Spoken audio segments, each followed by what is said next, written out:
Hello mga kabusing! Welcome back to my vlog. So for today's video nga mga kabusing, ang pag-uusapan natin ngayon ay ang Miss Cosmo International 2025 mga kabusing, na kung saan bukas na nga ang arrival ng ating pambato na si Chelsea Fernandez para doon i-announce kung saan ang host country nga mga kabusing, at syempre gaganapin ang Miss Cosmo International.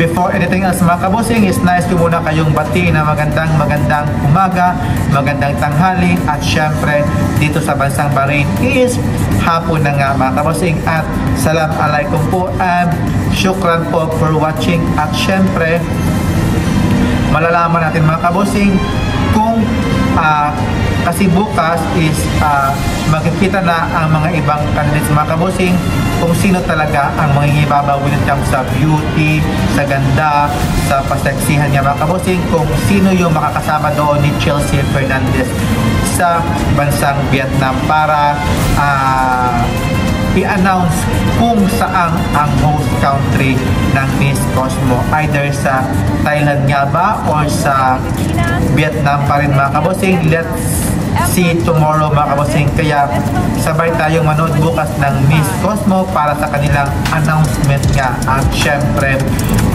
kung ipangtapat ba si Chelsea Fernandez sa mga other candidates mga kabusing, kung may laban ba talaga ang ating pambatos. For me mga kabusing, may laban naman talaga ang ating pambato na si Chelsea Fernandez when it comes sa kanyang pasarela, sa beauty, sa knowledge mga kabusing. Lahat mga kabusing pasok na pasok din mga kabosing. I don't know nga lang sa national director or may-ari ng Miss Cosmo kung siya ba ang napipisil na pwede makakuha ng corona bilang isang Miss Cosmo International na si Chelsea Fernandez nga mga kabosing. Kaya let's watch tomorrow mga kabosing. Kaya stay tuned mga kabosing para sa Miss Cosmo bukas para kung saan ang host country na nga mga kabosing. Kaya thank you for watching mga kabosing, and maraming salamat. See you in my next vlog. Keep safe po. Bye bye. God bless.